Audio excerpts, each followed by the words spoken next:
Bismillahirrahmanirrahim. Assalamualaikum warahmatullahi wabarakatuh. Bismillah, alhamdulillah, wassalatu wassalamu ala habibillah Sayyidina Muhammad ibn Abdullah wa ala alihi wa sahbihi wa mawala. Subhanaka la ilma lana illa ma 'allamtana innaka antal alimul hakim. ولا حول ولا قوة إلا بالله العلي العظيم. اللهم رب اشرح لنا صدورنا ويسر لنا أمورنا واحلل عقدة من ألسنتنا يفقه أقوالنا. اللهم فقهنا في الدين وعلمنا التأويل. اللهم ألهمنا مراشد أمورنا وأعذنا من شرور أنفسنا برحمتك يا رب العالمين والحمد لله رب العالمين. Alhamdulillah, alhamdulillah, kita bertemu kembali di dalam pembacaan hadis Sunan Imam Tirmizi rahimahullahu ta'ala, dan kita telah tiba pada tajuk berkenaan tentang tafsir Al-Quran. Masih lagi pada suratul Ahzab, kita nak sambung daripada riwayat 3242. Baca.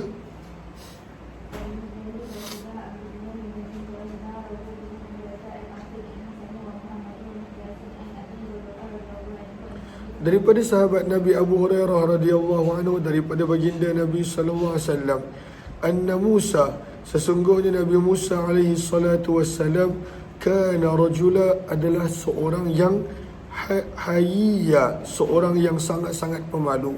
Nabi Musa adalah seorang yang sangat pemalu. Oleh kerana itu, sitira, beliau seorang yang sangat-sangat menutup tubuh badannya.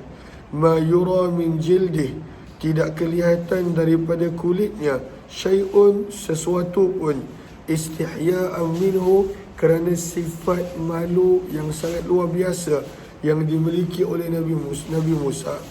Maka dibawakan hadis ini untuk menerangkan suratul Ahzab ayat yang ke-69.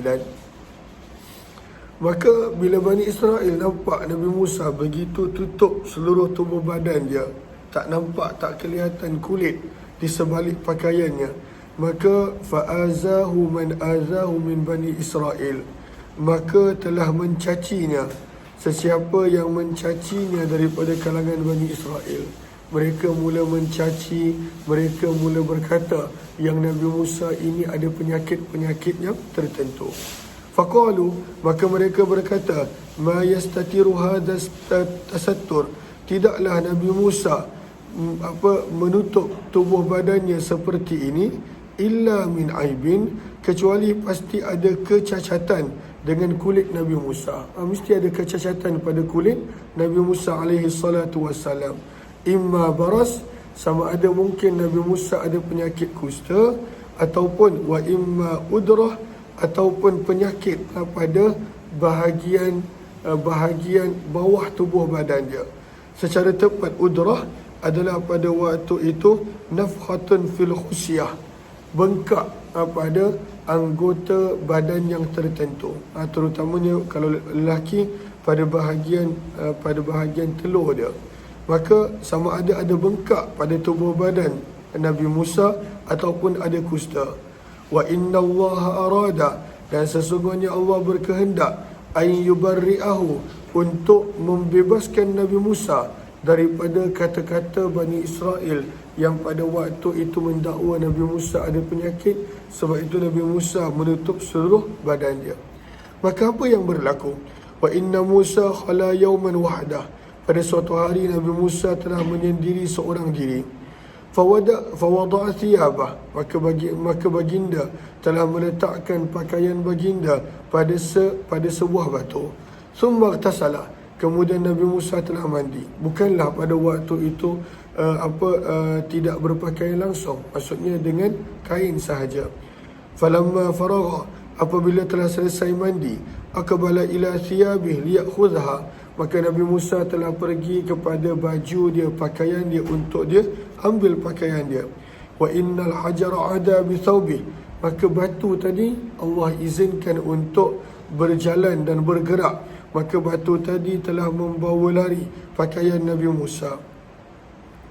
Fa'akhadha Musa asah, maka Nabi Musa telah mengambil tongkatnya. Fatalabal hajar, mengejar batu. Faja'ala yakul, seraya pada waktu itu berterusan berkata, Thawbi hajar, wahai batu pakaianku.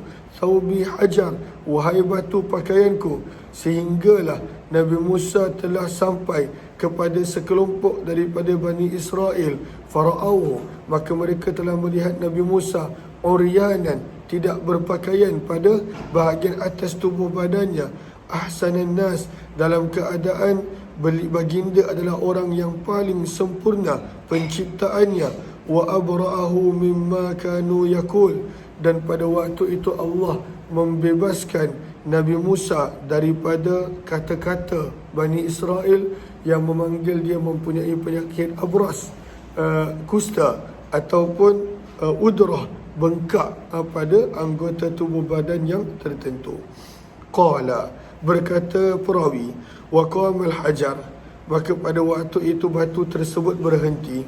Fa akhadha thawbah, Nabi Musa mengambil pakaian baginda. Wa labisahu, dan memakainya.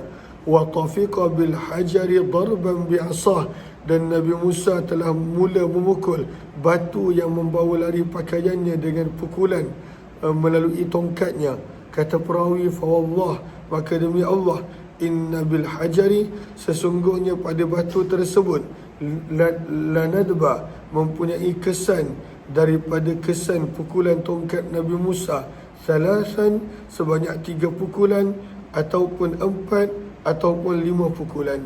Dan inilah kisah yang Allah sebut dalam suratul Ahzab ayat 69. Ya ayyuhalladzina amanu, wahai orang-orang yang beriman, la takunu, janganlah kamu menjadi kalladzina, seperti orang-orang yang azau, mereka telah mencaci, mereka telah mengata buruk tentang Nabi Musa. Fabarra'ahu Allah, maka Allah telah membebaskan Nabi Musa mimma qalu, daripada kata-kata mereka. Bagaimanakah Allah bebaskan? Dengan Nabi Musa pada waktu itu berjalan pada mereka dalam keadaan tidak ada pakaian pada tubuh badan bahagian atas Nabi Musa. Wa kana indallahi wajiha, firman Allah Subhanahu wa taala, dan adalah Allah Subhanahu wa taala wajiha. Apakah terjemahan wajiha pada ayat yang ke-69 ini? Maka adalah Allah Subhanahu wa taala pada waktu itu memuliakan Nabi Musa. Wajih, Nabi Musa mempunyai kedudukan yang mulia di sisi Allah Subhanahu wa taala. Terus hadza hadisun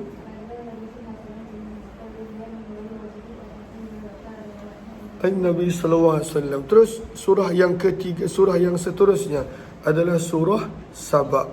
Surah Saba, surah yang ke-34, 3243. Baca sanad dia.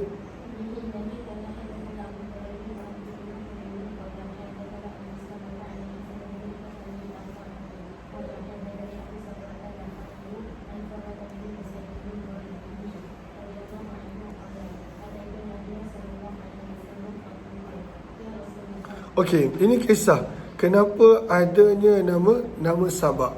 Kenapa adanya nama Sabak. Sabak ni nama siapa? Nama surah Sabak ni nama siapa?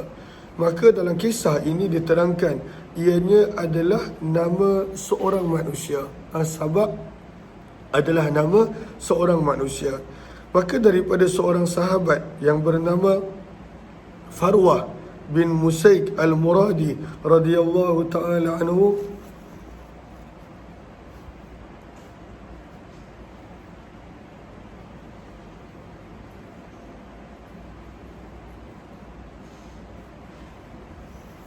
maka daripada Farwah bin Musaik al-Muradi radhiyallahu ta'ala, beliau berkata, Ataitun Nabi, aku telah datang bertemu dengan Nabi sallallahu alaihi wasallam, lalu aku berkata, Ya Rasulullah, wahai utusan Allah, ala uqatilu, adakah aku boleh memerangi man adbara, mereka yang enggan memeluk Islam daripada kaumku. Adbara, berpaling, kita terjemahkan sebagai mereka yang enggan.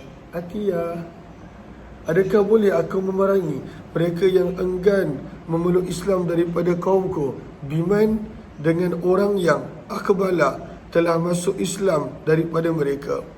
Maka pada awalnya Nabi izinkan, fa'adna li fi qitalihim, Nabi izinkan aku untuk memerangi mereka. Wa ammarani, dan Nabi SAW melantik aku, kata Farwah, untuk menjadi ketua, memimpin mereka-mereka yang telah masuk Islam. Falamma kharajtu min indih, bila sahaja aku keluar daripada sisi Nabi SAW, sa'ala anni, maka pada waktu itu Nabi telah bertanya tentang keadaanku. Maka pada waktu itu Nabi bersabda, ma fa'ala al-Ghutaifi, apa yang dilakukan oleh al-Ghutaifi? Fa ukhbira, maka dikhabarkan kepada Nabi bahawa aku telah berjalan pergi, dan pada waktu itu Nabi izinkan aku untuk berperang melawan mereka yang ingkar memeluk Islam. Fa arsala fi athari, maka Nabi telah menghantar seseorang untuk mengejar aku. Faraddani, dan memintaku untuk kembali. Fa'ataituhu, maka aku telah datang sekali lagi kepada baginda Nabi. Wa huwa fi nafarin, dalam keadaan baginda bersama dengan sekelompok para sahabat baginda. Faqal, maka sabda Nabi, ud'ul qaum, ajaklah kaum kamu untuk beriman. Faman aslama minhum faqbal, maka barang siapa yang masuk Islam daripada kalangan mereka, maka terimalah keislaman mereka, keislaman daripadanya. Wa man lam yuslim, dan orang yang pada waktu itu tidak masuk Islam, fala ta'jal, maka janganlah tergesa-gesa, hatta uhditha ilaik, sehingga aku sampaikan maklumat seterusnya, berita seterusnya kepada kamu. Maka Nabi tak izinkan untuk memerangi orang-orang yang tidak enggan dan tidak mahu masuk Islam. Qal, berkata perawi Farwah bin Musaik al-Furadi radhiyallahu anhu, wa unzila fi Saba, maka telah turun surah Saba, ma unzil, kadar yang mana telah turun. Faqala rajulun, maka telah berkata seseorang, ya Rasulullah, wahai utusan Allah, siapakah tu Saba? Dan kan surah Saba, surah yang ke-34 ni nama dia surah Saba. Maka siapa Saba ni? Adakah ardun, adakah ianya nama negeri, awimra'ah, ataupun nama wanita? Maka sabda Nabi, laisa bi ardin, ianya bukanlah nama tempat, wala mra'atin, dan bukanlah nama wanita. Zaman kita Sabak dah jadi nama tempat. Ada negeri Sabak, ada tempat Sabak.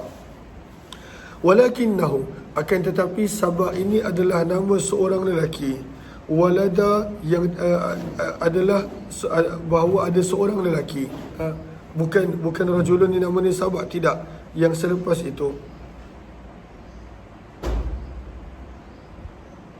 minta maaf, walakinnahu rajul, Sabak itu adalah lelaki ini, ada seorang lelaki yang mana namanya Sabak. Walada asyarah minal Arab, dan dia telah pada waktu itu melahirkan 10 orang yang kemudiannya menjadi qabilah dalam bangsa Arab. Asyaratun minal Arab. Fatayamana minhum sittah, 6 orang anaknya tinggal di Yaman. Tayaman maksudnya sakanal Yaman. Wa tasya'am, dan tinggal di Syam daripada 10 orang tadi 4 orang. Yaman bermaksud selatan, dekat selatan 6 orang. Syam bermaksud utara, dekat utara pada waktu itu tinggal 4 orang. Maka sabda Nabi SAW, فَأَمَّا الَّذِينَ تَشَاءَمُوا, mereka yang tinggal di Syam, maka akhirnya menjadi kabilah Laham, Juzam, Ghassan, Amilah. Dan mereka yang tinggal di Yaman menjadi kabilah Al-Azd, Al-Ash'arun, Himyar, Kindah, Mazhij, dan Ammar. Maka berkata seorang daripada kalangan para sahabat, wahai utusan Allah, siapakah kabilah Ammar? Maka sabda Nabi, alladzina minhum, daripada kabilah Ammar tersebut lahirlah pula Banu-Banu, seperti Banu Khath'am dan Banu Bajilah. Ini nama-nama kabilah Arab yang kuno, kabilah Arab yang lama. Hadis ini adalah hadis yang gharib hasan. 3244. Terus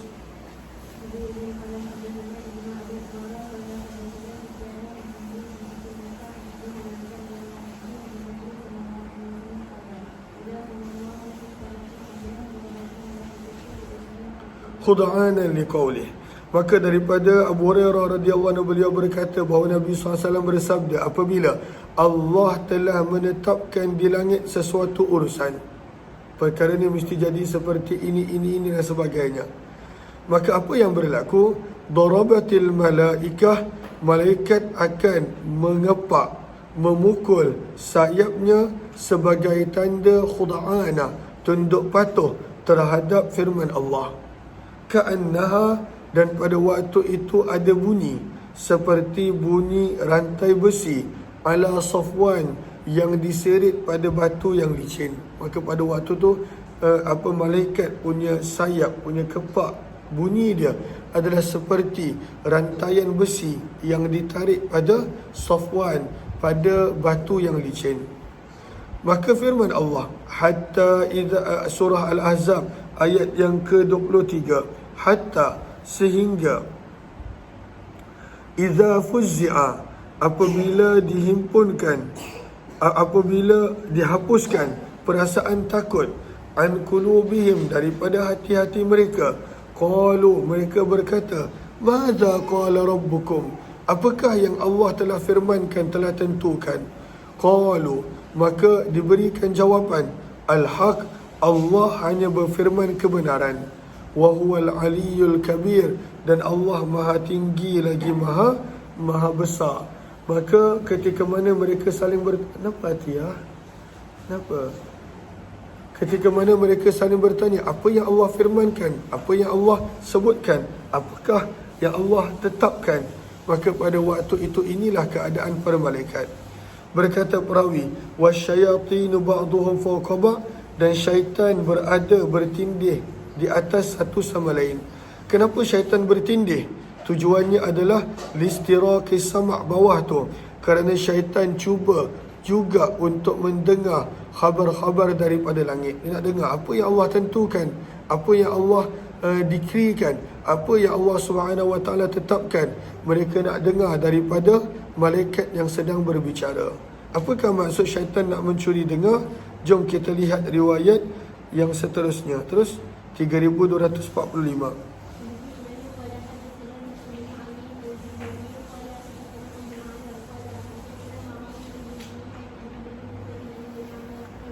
Daripada Abdullah bin Abbas radhiyallahu ta'ala anhu, beliau berkata, sedang Nabi SAW duduk fi nafarin min ashabi, bersama sekelompok para sahabat baginda, idhrumia binajmin, maka pada waktu itu ada bintang yang jatuh. Ada apa dipanggil shooting star bahasa Melayu?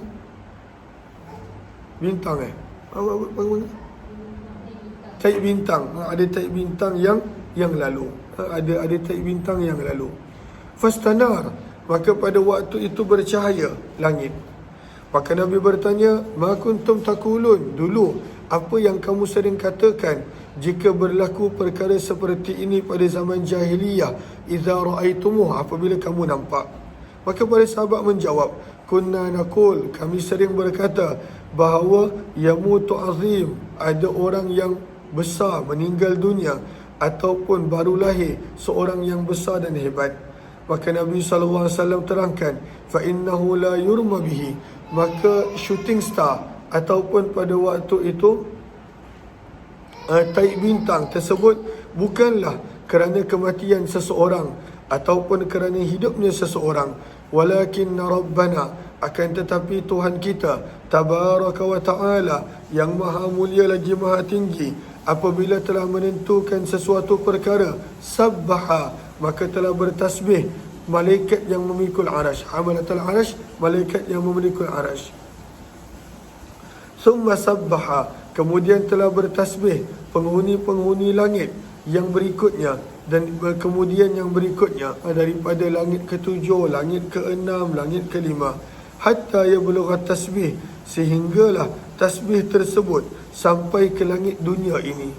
Thumma sa'ala ahlus sama'i sadisah, maka sebagai contoh, mereka yang berada pada langit yang ke-6 akan bertanya kepada penduduk langit ke-7, madza qala rabbukum, apakah yang telah ditetapkan, yang telah difirmankan oleh Tuhan kamu? Fayukhbirunahum, maka mereka akan khabarkan. Summa yastakhbiru, kemudian akan meminta perkhabaran penduduk langit berikutnya, sehingga khabar ini sampai kepada penghuni langit dunia. Langit dunia, langit yang paling bawah, bukan langit pertama pun, bawah lagi daripada langit pertama. Wa taqtatifu, dan mencuri-curi dengar syaitan perbualan, fayarmun, maka mereka akan direjam, fayaqdhifunahu, dan mereka menyampaikan kepada teman-teman daripada bomoh, daripada orang-orang yang menyembah syaitan. Fama ja'u bihi, maka kalaulah syaitan membawa sebiji seperti mana yang diturunkan, maka itu adalah berita yang benar. Namun akan tetapi yuharrifuna, syaitan adalah makhluk yang suka mengubah, wa yazidun, dan suka menukuk tambah. Terus hadza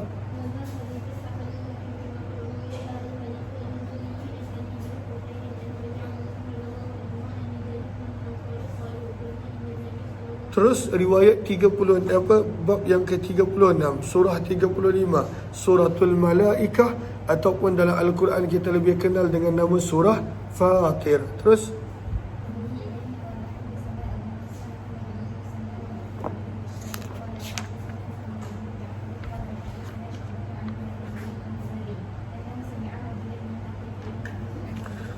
maka daripada sahabat Nabi Abu Sa'id Al-Khudri, daripada Nabi SAW berkenaan, baginda telah bersabda berkenaan tentang ayat ini. Ayat yang keberapa? Surah Fatir, ayat yang ke-32. Maka apakah ayatnya berbunyi? Firman Allah, "Tsumma awrathnal kitab."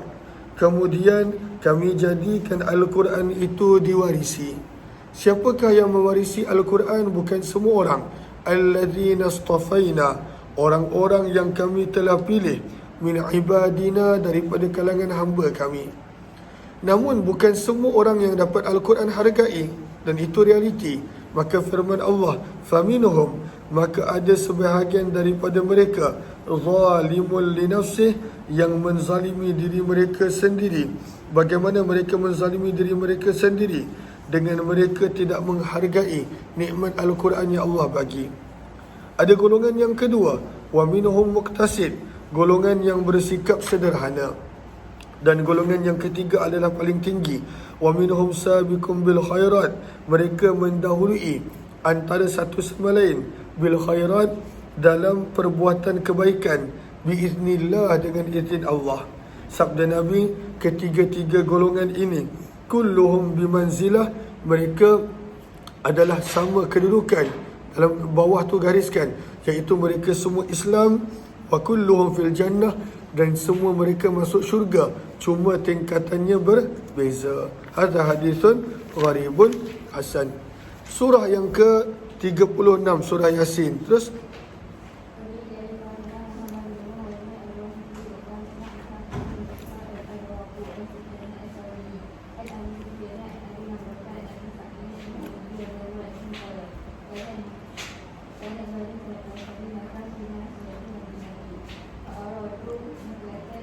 okey, ini berkenaan tentang ayat yang ke-12.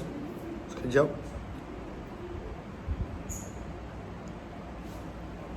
Betul, ayat yang ke-12 daripada surah Yasin. Maka kenapa ayat yang ke-12 ini turun? Ada satu kabilah yang tinggal jauh daripada Madinah, iaitu Banu Salamah, Banu Salimah, Nabi Kasril Lam. Maka ada satu kabilah, iaitu Banu Salimah. Mereka ini tinggal jauh daripada Madinah. Lalu mereka nak pindah dekat dengan Masjid Nabawi, boleh sentiasa bersama dengan baginda Nabi. Maka telah turun ayat yang ke-12, yang mana Allah menyebut, wa naktubu ma qaddamu wa atharahum, kami catatkan athar, kesan-kesan tapak kaki mereka, itu pun kami catat. Maka Nabi SAW kata, jangan pindah, biarlah berjalan jauh, tapi Allah akan tuliskan pahala yang banyak. Terus, maka daripada Abu Sa'id Al-Khudri radhiyallahu anhu, beliau berkata, kanat Banu Salimah, ada satu kabilah bernama Banu Salimah. Mereka tinggal jauh di penjuru Madinah, nahiyatul Madinah. Fa'aradun nuklah, maka mereka berkeinginan untuk pindah ila qurbil masjid, dekat dengan masjid Nabi SAW.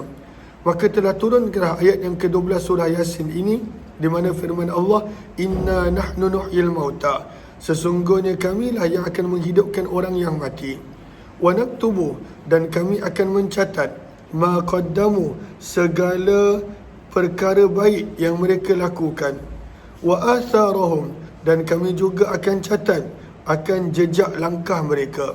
Maka Nabi SAW bersabda kepada mereka, inna atharakum, sesungguhnya jejak langkah kamu ditulis, fala tantakilu, maka janganlah kamu pindah. Biarlah berjalan jauh sikit, tapi itu semuanya adalah pahala. Hadis ini adalah hadis yang hasan gharib daripada hadis Ats-Tsauri. Abu Sufyan, beliau adalah Tarif As-Sa'di. Terus 3248.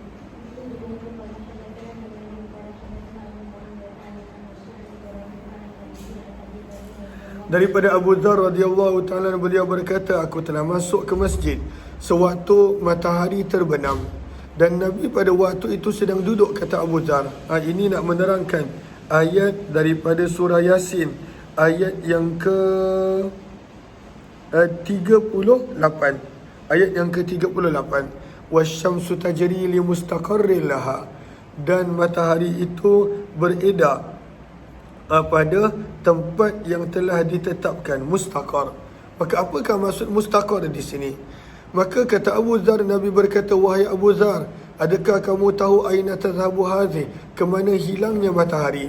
Maka aku berkata, hanya Allah dan Rasulnya lebih mengetahui. Sabda Nabi, fa innaha tadhhab, sesungguhnya matahari ini pergi, fatasta'zin, dan meminta izin untuk sujud kepada Tuhannya, fayu'zanulaha,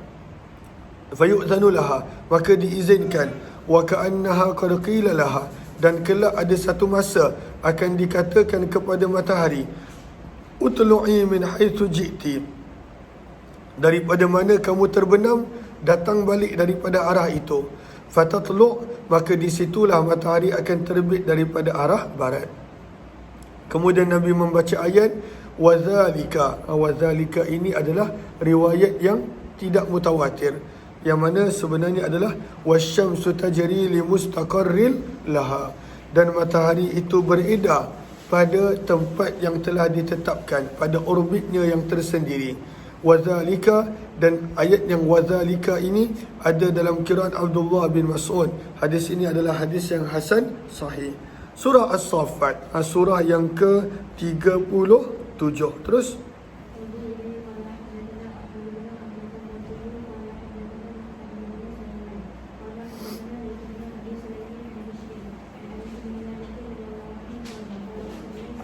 maka di sini dibawakan tentang surah Saffat, ayat yang ke-24 dan ke-25.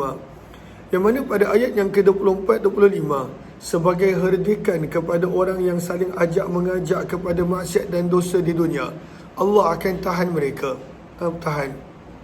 Dan pada waktu itu Allah tanya, tolonglah antara satu sama lain dekat akhirat ni. Dulu dekat dunia saling tolong-menolong buat maksiat. Maka ini kisah berkenaan tentang orang yang kena tahan, supaya mereka pada waktu itu tolong untuk selamat daripada azab Allah, namun siapa yang mampu.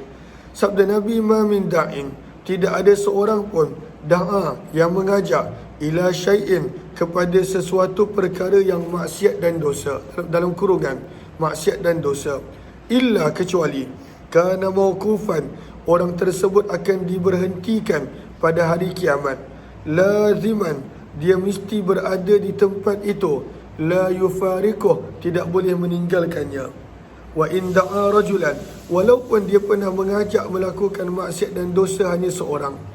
Kemudian Nabi membaca ayat firman Allah, ayat yang ke-24, 25, waqifuhum, yang mana Allah berfirman, tahanlah mereka, innahum mas'ulun, sesungguhnya mereka akan ditanya, malakum, Allah herdik orang-orang ini, malakum, mengapa kamu, la tanasarun, tidak ada seorang pun yang ingin menolong kamu. Kenapa kamu tak ada siapa yang tolong menolong? Dulu kat dunia ajak orang buat maksiat, kenapa tak ada siapa yang tolong menolong kamu? Ini adalah ayat 24 dan 25. Riwayat yang seterusnya, adalah berkenaan tentang ayat 147. Apakah yang dimaksudkan dengan 100,000 lebih? Apakah jumlah lebih kaum Nabi Yunus alaihi salatu wassalam yang ada pada ayat 147? Baca sanad dia.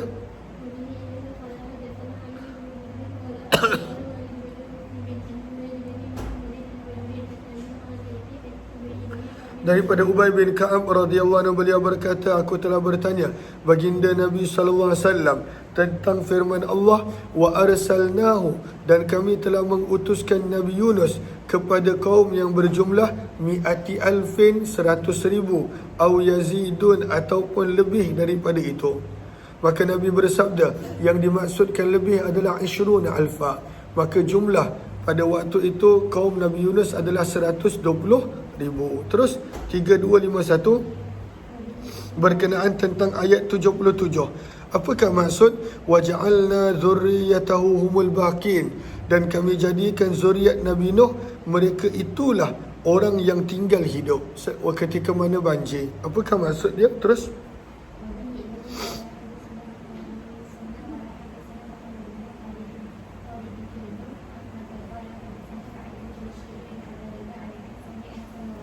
daripada sahabat Nabi Samurah bin Jundub radhiyallahu taala, Jundab daripada Nabi sallallahu alaihi wasallam berkenaan tentang firman Allah surah Saffat ayat 77, wa ja'alna, dan kami menjadikan zurriyatahu, zuriat keturunan Nabi Nuh sahaja, dalam kurungan setelah banjir, humul baqin, mereka adalah orang-orang yang tinggal hidup.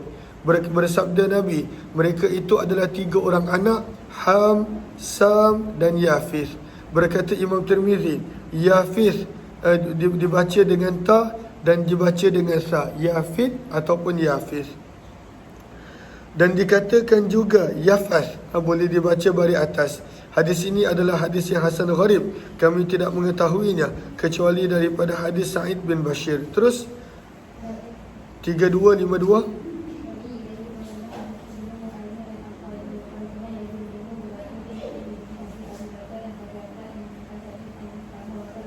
Daripada Samurah radhiyallahu ta'ala anhu, daripada Nabi SAW, Nabi bersabda, Sam melahirkan bangsa Arab, Ham anak Nabi Nuh, semua ni tiga ni anak Nabi Nuh. Ham melahirkan Abul Habash, orang-orang Afrika, dan Yafis melahirkan Abul Rum, orang-orang berbangsa Rom, Eropah. Surah Sad, surah yang ke-38. Terus riwayat 3253. Terus ini menceritakan tentang bagaimana saat-saat terakhir daripada kehidupan Abu Talib, bagaimana ketika mana Abu Talib meninggal dunia dan apakah perasaan Nabi SAW. Terus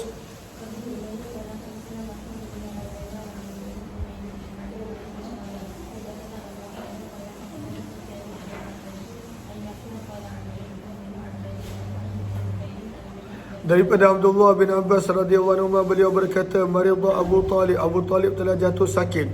Faja'atuhu Quraisyun, maka orang Quraisy terlebih dahulu datang dan pada waktu itu berada di sisi Abu Talib. Waja'ahu Nabi, kemudian baru Nabi SAW dapat datang. Wa inda Abi Talib, ketika mana Nabi datang di sisi Abu Talib ada tempat kosong, majlis maksudnya tempat kosong, seorang lelaki boleh duduk. Maka bila Abu Jahal nampak Nabi datang, faqama Abu Jahalin, Abu Jahal cepat-cepat bangun, kayyamnahu, supaya dia boleh menghalang Nabi daripada duduk di situ. Jahatnya Abu Talib. Maka berkata perawi, wasyakauhu, dan mereka telah mengadu tentang Nabi kepada Abu Talib. Maka Abu Talib berkata, ya bana akhi, wahai anak saudaraku, ma turidu min qaumik, apakah yang kamu sebenar-benarnya nak daripada kaum kamu? Maka bersabda Nabi, uridu minhum kalimah, aku nak mereka ucapkan hanya satu kalimah aja. Tadinu, kalaulah mereka ucap kalimah ini, akan mentaati kepada mereka, disebabkan kalimah ini seluruh bangsa Arab akan menjadi taat kepada mereka. Wa tuaddi ilaihim, dan akan membayar kepada mereka, orang-orang bukan Arab akan bayaran jizyah. Maka pada waktu itu orang Quraisy pelik, kalimatan wahidah, satu kalimah je kami perlu sebut. Maka Nabi bersabda, kalimatan wahidah, Aku nak kamu orang Quraisy sebut hanya satu kalimah aja.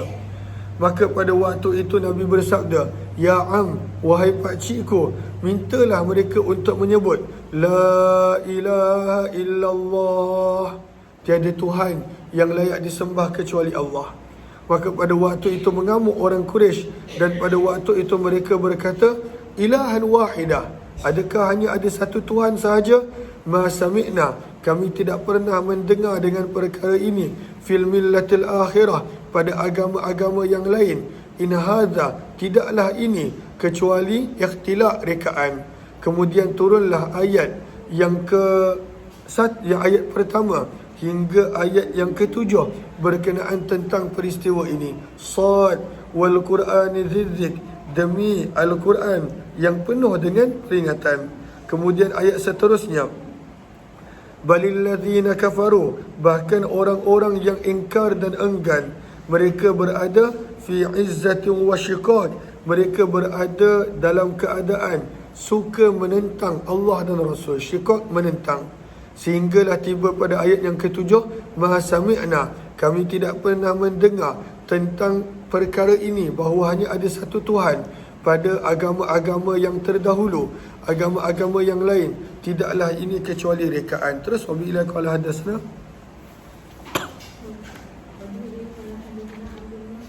itu bawah dia. Wabila qala hadasna Bundar.